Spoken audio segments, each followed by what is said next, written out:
Hello everyone, welcome back to another video. Today I'll show you why is Freelancer Sync not working 2026. There can be several common reasons. Server or API issues. Temporary backend problems or downtime can prevent proper syncing of data. Internet connection problems.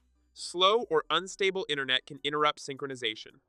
Browser or app issues. Outdated versions, bugs, or corrupted cache can block sync features. Login session expiry. Expired sessions or authentication issues may stop data from updating. Integration or permission errors. If using third-party tools, incorrect permissions or setup can prevent syncing. High traffic or delays. Heavy load on the platform can cause delays in updates. Security restrictions. Suspicious activity or account checks may temporarily limit syncing. If the issue continues, refresh the page, re-login, clear cache, check your internet, or contact Freelancer support. If you found this video helpful, don't forget to like and subscribe. Thanks for watching.